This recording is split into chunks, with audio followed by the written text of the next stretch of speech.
करते हैं, लेकिन वो दूसरे के सामने दिखाते हैं कि भैया भाई बहन है, और प्यार इतना बेशुमार हो जाता है कि नहीं नहीं नहीं, एक मिनट, भाई बहन पहले बनते हैं और फिर प्यार होता है, या प्यार पहले होता है और फिर भाई बहन बनते हैं? पहले भाई बहन ही थे, अच्छा। फिर प्यार होता है। लेकिन वो दुनिया से डरते हैं कि भैया अब हमें तो एक दूसरे को भाई बहन बोलते हैं, अब कैसे भैया ये क्या मामला सामने कैसे आए। तो हमारी जगत दीदी ये बोलती है, अरे बहुत चिल्ला रही स्वाति यार तो हमारी जगत दीदी बोलती है, मुझे दुनिया के सामने एक्सेप्ट करो, तब मैं तुम्हारे साथ खड़ी रहूंगी और तुमसे शादी करूंगी। एक एक शब्द बोल रहा हूँ, याद रखना, रिकॉर्डिंग कर लेना, कोई दिक्कत नहीं है मेरे को। लेकिन अब सामने वाला, उसको क्या लगता है भाई हमारे जगत भैया को कि यार अब बेशुमार प्यार है, अंधा प्यार है, उसे तो चाहिए।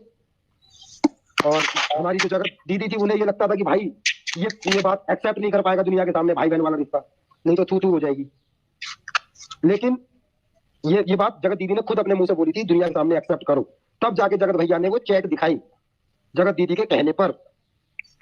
जब वो चैट सामने आ गई तो हमारी जगत दीदी पलट गई, क्योंकि जगत दीदी को ज्यादा हिट मिलने लग गया था। और इस वजह से चोमू को जब लात पड़ी तो चोमू फिर पागल हुआ, राज खोलने लग गया। तो जब ये दोबारा से राज खोलने लग गया तो जगत दीदी ने कहा ये तो मेरा पूरा राज खोल रहा है। तो फिर जगत दीदी ने फिर तो उसे झांसे में ले लिया, और ये झांसे में इसलिए आ गया क्योंकि ये तो अंधा प्यार करता है, और ये अपनी वाइफ से 1% प्यार नहीं करता, गारंटेड है। सामने से देखा है। और इसकी पत्नी इतनी पागल क्यों है फिर? इसको वो क्यों नहीं समझ रही बेवकूफ औरत? वो तो आज भी तलवे चाट रही, वो तो आज भी वो उसकी वो कर रही है। अब ये उनका मैटर है, पता नहीं क्यों ये उनका मैटर है भाई। तो आज भी अगर आज भी जगत दीदी और चोमू के बीच में सेम रिलेशन है, जो उनकी वाइफ, उनके मम्मी पापा, उनके मतलब ससुराल में झाड़ू पोछा लगाते। yes. मैंने खुद देखा है आंखों से। और जगत भैया के मम्मी पापा बड़े आराम से बेड पे लेटे और ये झाड़ू पोछा लगा रहे। तो ये थोड़ा एक मेरे हिसाब से ऐसा हो सकता है कि मिडिल फैमिली है, और इनके मम्मी पापा कहते हैं कि हमारी बिटिया खुश रहे, तो हम कुछ भी करने, बस ये डिवोर्स के मामले में नहीं पड़ना चाह रहे। तो ऐसा मामला है। नहीं तो अब ये जो अब भी ये रिलेशनशिप पूरा कायम आगे तक चलेगा ना? 100% मैम। तो फिर आपकी श्वेता जी, मुझसे मैं आपसे ये रिक्वेस्ट कर रही हूँ, लाइव बिल्कुल मत हटाना, क्योंकि ये लाइव जो झंड के सपोर्टर्स झंडा गाड़ के खड़े हैं ना, ये लाइव उनको सुननी पड़ेगी आज। हमने तो सामने से देखा कि सामने वाला बंदा किस तरीके से अपनी वाइफ से बात करता है। एक वाइफ से बात करने का लहजा होता है कि किस हद तक हम अपनी वाइफ को कुछ बोल सकते हैं, लेकिन इनने तो जगत वाइफ को कुछ बोल सकते हैं, लेकिन इनने तो जगत दीदी के चक्कर में सामने सामने गालियां दी है, हमने खुद सुनी है। अभी रुको, अभी तो कुछ नहीं, अभी स्टार्टिंग, पूरा पर्दा तो मैं खोलूंगा। अंकुश भैया मुझे ये कहना है, एक मिनट, ये प्रूफ क्या प्रूफ है किसी के पास? मुझे बताओ कौन सा प्रूफ, क्या प्रूफ? कुछ होता नहीं, वो प्रूफ मांगता है। वही बात है, इनके पापा ने बोला था कि रिकॉर्डिंग वो करते हैं जो झूठे होते हैं, और इनका बेटा रिकॉर्डिंग खेल रहा है। हर चीज का प्रूफ कहां से था भाई? हमने जो देखा है हमको बोलेंगे, मानना मानो, नहीं तो जय श्री राम। और ये अभी अंकुश जी मुझे एक बात ये बताना, ये जो अभी चोमू जितने भी पैसे कमा रहा है ना, इसकी भाई, इसकी माँ और इसकी पत्नी, इन तीनों का अकाउंट पैसे का चोमू के अंदर है ना सब कुछ? आई होप अगर आप बता पाओ। ठीक है कोई बात नहीं, वो आई एम श्योर वो तो उनका फैमिली का। मेरे को कैसे पता कि जगत दीदी ने बोला था कि मुझे एक्सेप्ट करो? तो वो रिकॉर्डिंग मैंने खुद सुनी है अपने कानों से, जगत भैया ने सुनाई थी मेरे को। वो जब आप शादी वाले उसमें गए थे और आपने ये अपने ब्लॉग में बोला था कि मुझे बहुत कुछ सुनाया और मैं पलट गया, फिर मैं नहीं पलटा, मुझे नहीं आपने ये बोला ना कि फिर मुझे बिल्कुल झंड गलत लगने लग गई, मुझे ऐसी ऐसी चीजें दिखाई गई और सुनाई गई। पहले आपको चोमू गलत लग रहा था। इज्जत प्यारी नहीं है, वो खुद बोल रही है, अब वो रो रही है, वो खुद बोल रही है कि चैट दिखाओ दुनिया के सामने, तो मेरे को वही गलत लगने लगी।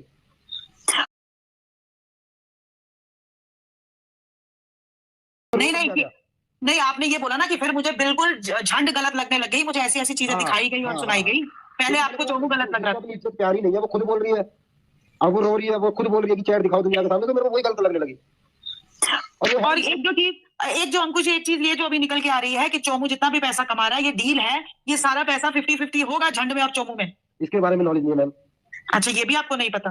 नहीं। अंकुश मैं भी पूछूं एक सवाल? जो चीज मेरे को नहीं पता मैं साफ मना कर दूंगा, जो मुझे पता है तो 100% बोल दूंगा। अंकुश मेरा सवाल आपसे ये है कि आप लोगों को कितनी देर पहले पता लग गया था, सब जो भी आपका ग्रुप है, कि इन दोनों का रिलेशन बहन भाई का नहीं है, कि इनका अफेयर चल रहा है? मैं इनसे मिला था जनवरी को, और आज जनवरी 5 जनवरी को ही मिला था। अच्छा। लास्ट ईयर आज के दिन मैं उनके घर पे ही था। अच्छा। फर्स्ट टाइम मैं मिला तो मुझे पता लगा कि हाँ भाई चल भाई बहन है, बढ़िया है, कोई दिक्कत नहीं है। और एक लेडी ऐसी है, इसके हस्बैंड एक्सपायर हो गए तो लड़का साथ दे रहा है, तो अच्छी बात है। लेकिन उसके बाद हम जाते हैं भैया सरिता जी के यहाँ 10 दिन बाद, तो भी वहां पे थोड़ी बहुत बातें सुनाई जाती है, कानों तक आती है कुछ बातें, हम इग्नोर कर देते हैं क्योंकि सामने वाला कह रहा बहन है। अच्छा। उसके बाद फिर 20 दिन के बाद हम जाते हैं अमित किट्टो के फंक्शन में, उनके बेटे का बर्थडे। 9 फरवरी, तब हमें वहां पूरा दिख जाता है सिनेमा, पूरी की पूरी फिल्म दिख जाती है आमने सामने। कि इनकी बीवी अच्छा। दूसरे कमरे में लेटी हुई है हमारे साथ। अच्छा, हाँ जी, और ये अपने छोड़ो, रहने दो। ये मैं तो नहीं, आप इसकी बताओ, बीवी रहने को- दो नहीं, एक मिनट बिंदु जी, नहीं रहने दो नहीं। मैं अपना कंटेंट क्यों दूं? मेरे को भी तो डॉलर नहीं, आप उधर वहां पे तो आप पूरा रोस्टिंग कंटेंट करोगे ना, यहाँ पे तो आप बताओ, इसका मतलब ये दोनों अलग थे, हमारे साथ कमरे में थी और वो भैया दूसरे कमरे में था उनके साथ, अकेले दोनों जने ना।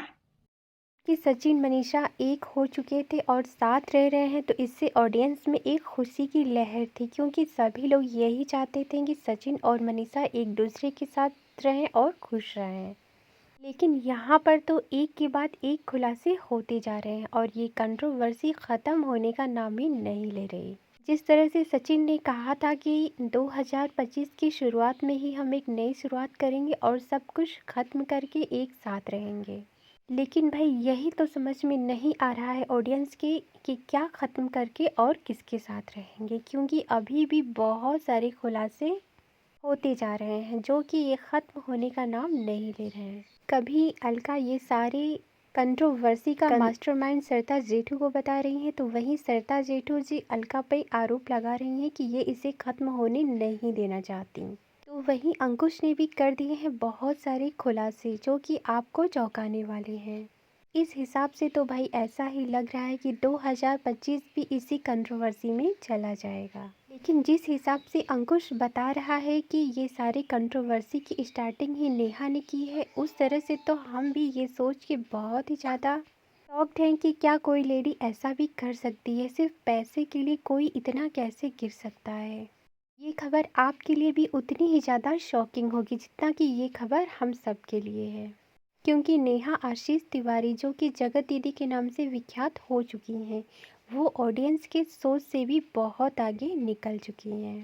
भाई इसलिए लोग इन्हें मास्टरमाइंड बोलते हैं, क्योंकि इनका माइंड बिल्कुल ही मास्टर की तरह है। जगत दीदी की वजह से मनीषा को कितना कुछ बर्दाश्त करना पड़ा है और अभी भी कितना कुछ बर्दाश्त करना पड़ रहा है। शायद इस बात से ऑडियंस भी बेखबर है, क्योंकि जो भी चीज़ें अब हो रही हैं मनीषा के साथ वो ऑफलाइन हो रही हैं और सचिन ने मनीषा को ऐसे ही नहीं अपनाया है। मनीषा के पास बहुत ऐसे सारे प्रूफ हैं जो कि सोशल मीडिया पर अगर मनीषा डालती है तो जगत दीदी और सचिन के इज्जत के बचे खुचे चीथड़े उड़ सकते हैं। इसलिए प्लानिंग के तहत मनीषा को फंसाया गया है और अभी भी ऑडियंस की आंखों में धूल झोंका जा रहा है कि नहीं, सब कुछ नॉर्मल हो चुका है और मनीषा सचिन एक हो चुके हैं। जबकि जो चीज़ें सामने आ रही हैं उस हिसाब से तो ऐसा बिल्कुल भी नहीं लग रहा है कि सचिन और मनीषा में सारी चीज़ें नॉर्मल हो चुकी हैं और आगे भी चलकर नॉर्मल रहने वाली हैं, क्योंकि 20 दिसंबर की सीडीआर ने भी बहुत कुछ बयां किया है।